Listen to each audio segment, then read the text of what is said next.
So, you have probably heard the stats on how poor communication is a huge factor in failed relationships. And this is true in marriage and romantic relationships, but poor communication actually plays a role in ruining almost any kind of relationship. Maybe you've been told you have some work to do on your own communication skills, or maybe you've noticed on your own that this is an area that you could grow in.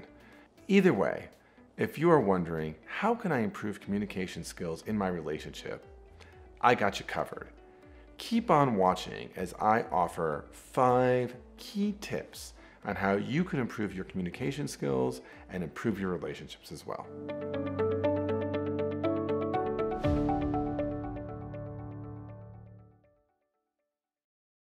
Let's get into the 5 tips. And the first one I think is going to be counterintuitive, but maybe is the most important, which is listen to learn. Now, you might be thinking, listen to learn? I thought this was about communication. And if I'm communicating, don't I need to be saying something or doing something? The answer to that is partially yes. You do need to be saying something and you do need to be doing something. But the thing you need to be saying and doing is listening. Now you're probably thinking, oh my gosh, this is getting even more confusing. If I am listening, that means I'm not saying anything.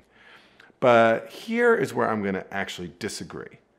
Because when I talk about listening, I'm talking about a very specific kind of listening, what we call active listening. Now, the word active isn't just like an adjective. It actually means something. It means that you are listening in an active way, which means you are occasionally actually speaking. But what are the behaviors of active listening? So it means first that I am really paraphrasing back the content of what the other person is telling me. The purpose of this is simply to make them feel heard.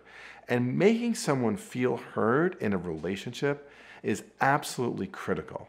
In fact, many relationships fall apart because the other person says things like, I didn't feel like he saw me. I felt like I was invisible. I felt like I'd say things over and over and like nothing. But the other parts of listening are asking really good questions. So why are we asking questions? Is it because we're a news reporter? Is it because we're trying to trap them? No, it is because we're trying to learn what is important to the other person. And that means cultivating a sense of curiosity. And for relationships to work, whether it's an intimate romantic relationship, whether it's a friendship, whether it's a successful business partnership, we need to know that the other person is actually curious about who we are and what matters to us. So listening is active. It occasionally involves speaking, but it is the most important communication skill. Secondly is embracing transparency. So what do I mean by that? Well, one of the ways in which communication and relationship falls apart is when somebody in the relationship has some needs, has some desires, has some wants, but they don't actually express them clearly. What they're hoping for is that somehow the other person will guess at what is important. And that often falls apart. If you want a relationship to really work, you have to actually be transparent about what's important to you and what your needs are.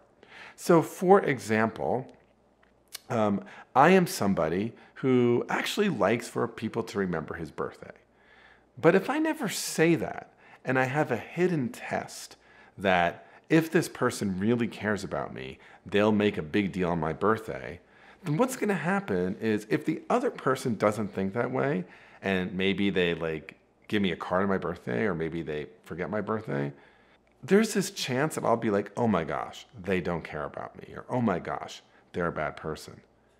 But the problem here, right, is that I have not been direct and transparent about my own needs. So if you want something in a relationship, I'm not saying being demanding, but I am saying say what you need and want. That is critically important. Don't make the other side guess. Third is in an intimate relationship, whether it's, again, a marriage or a partnership or a romantic relationship in some way, we talk about cultural differences, but we also need to create what I call a culture of two, What that means is that each of the parties coming to this relationship has some tendencies. Some of us might be more competitive. Some of us might prefer physical touch more. Somebody else might care about acts of service. Somebody else might like to create a spirit of collaboration. Within that personality standard that we have, we also need to show some adaptability, some ability to be attentive to the differences of the other person, and then create our unique culture of two.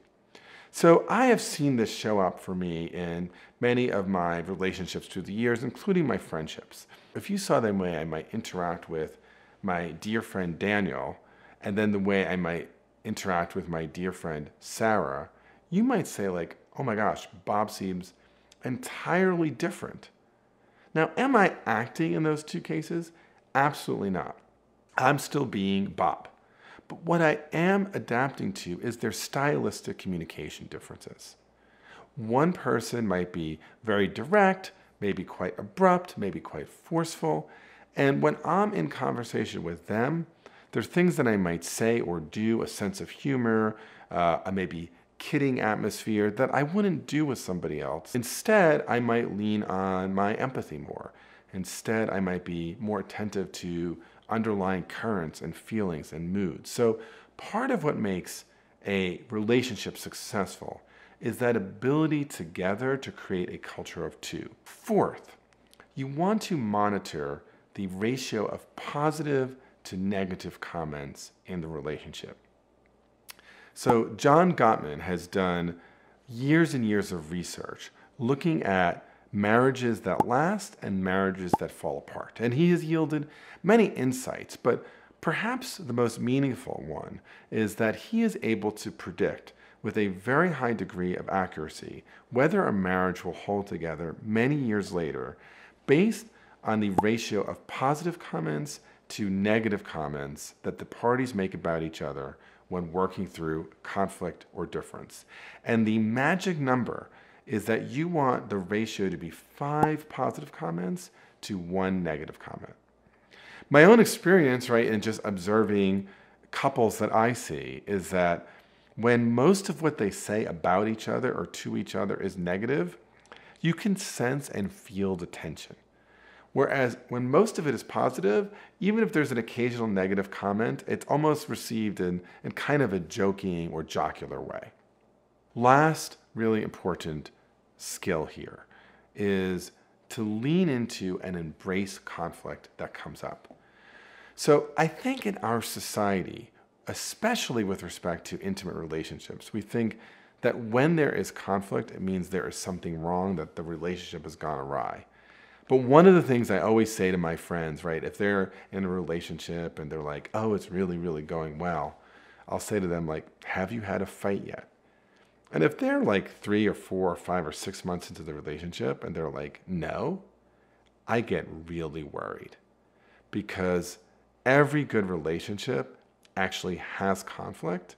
And the ones that last are the ones where people find a way to talk about the differences and talk about the conflict and work it through in a constructive way. If conflict feels like poison, if conflict feels like things have gone off the rail, the relationship can't succeed. I always suggest normalizing and embracing conflict and then finding a way to jointly work on and solve those differences. So, working through communication skills to build a positive relationship is a lifetime's work, but 5 tips that can help. 1, actively listen for the purpose of learning.